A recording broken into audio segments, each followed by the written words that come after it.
When you're recording supporting parts for your tune, like backing vocals or strings or brass, there are a few production things to consider.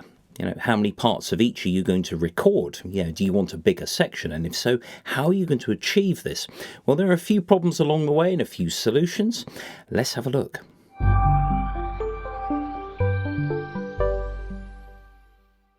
Here then I have my iPhone XR.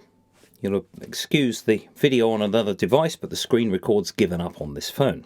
Now I've also got a Zoom IQ6 mic here, which is a stereo mic, which I've basically used to record. And it's much better than the internal iOS mic, and you can do a bit more with it. It records in stereo as well, but I'm only using one of them.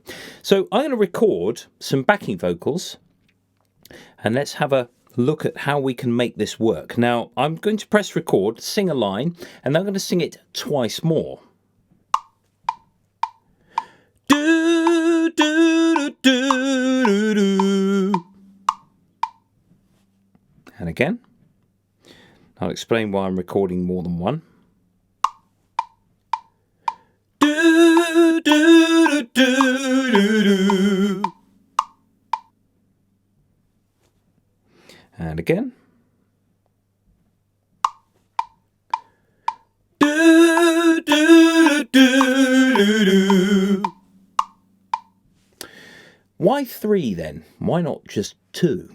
Why not just one at all? Well, if you record three, of course, you get a nice chorusing effect. And if I go back to my main page here, and song settings, or track settings rather, I'm going to pan them.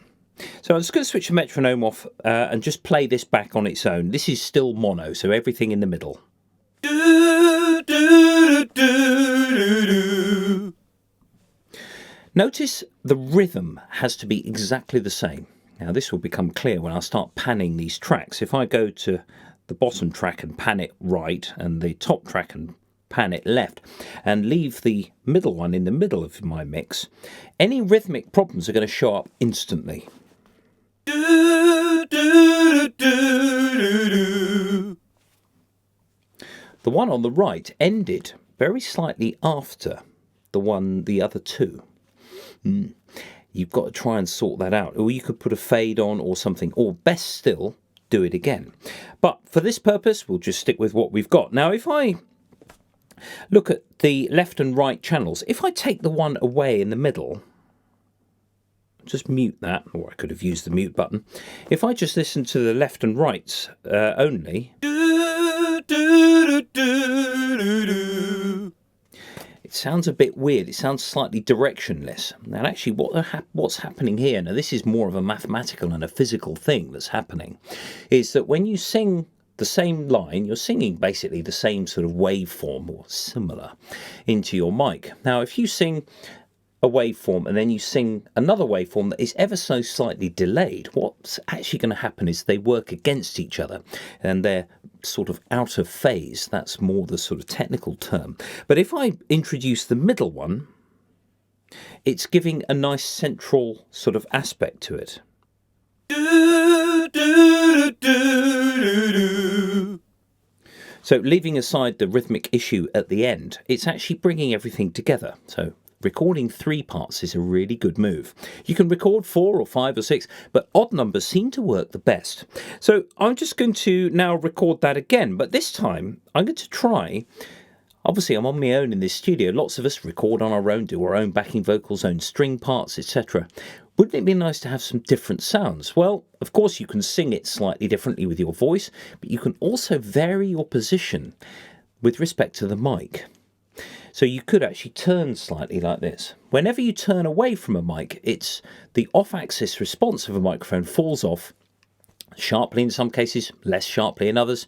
But basically, it means that you're going to get a slightly different sound. So not only are we going to sing slightly differently, but I'm also going to turn from the mic. So here's another version.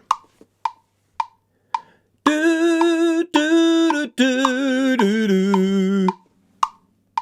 That time I cut off at an exact point, so I can reproduce that on the next track. Go to the next track. Oh, that was the middle one. Okay, I'll do. Actually, the middle one being in the middle of your mix might be the best one to do direct. So the the ones left and right I can turn. So actually a sort of happy accident. So here we go.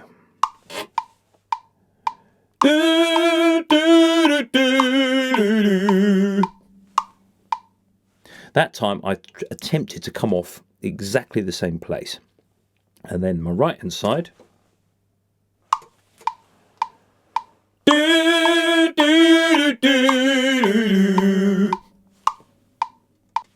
Now let's have a listen to this one. I'll switch the metronome off, go back to my main page. Perhaps what I could do actually is play them back from the beginning. So this is the first version, and then you'll hear the second one.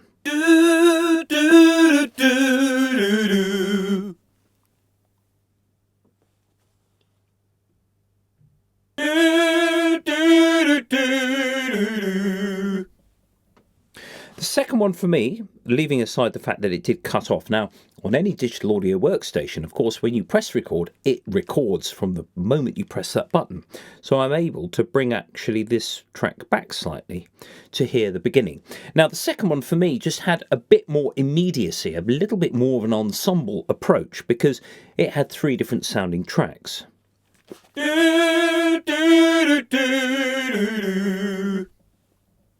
And I also came off that final note in exactly the same place every time. So it's really worth doing that. Now, some people would say, well, can't you just record one track and copy and paste it onto other tracks? Well, you're not actually doing anything with that except making it louder, because you've got exactly the same thing. And don't be tempted to delay one vocal or one of the same vocal with the original. Don't be tempted to do that with various EQs, because it never works. All it does is actually make the thing, all those tracks, work against each other. It's worth the extra effort to record 3 of each thing. And of course, with something only short like this, it didn't take very long at all. And it's worth it. It really is worth the effort. So there is a little bit about recording backing vocals, not only just with exactly the same position with the mic, but also just turning away. Of course, you can turn the mic. You can sit in the same position and turn the mic away. It's the same thing. And that might be more practical if you're in a booth or something. But I also sang up towards the ceiling on that final one to try and get a bit of room echo into the mic as well as the direct signal level. So there we are, a little bit of an insight into backing vocals.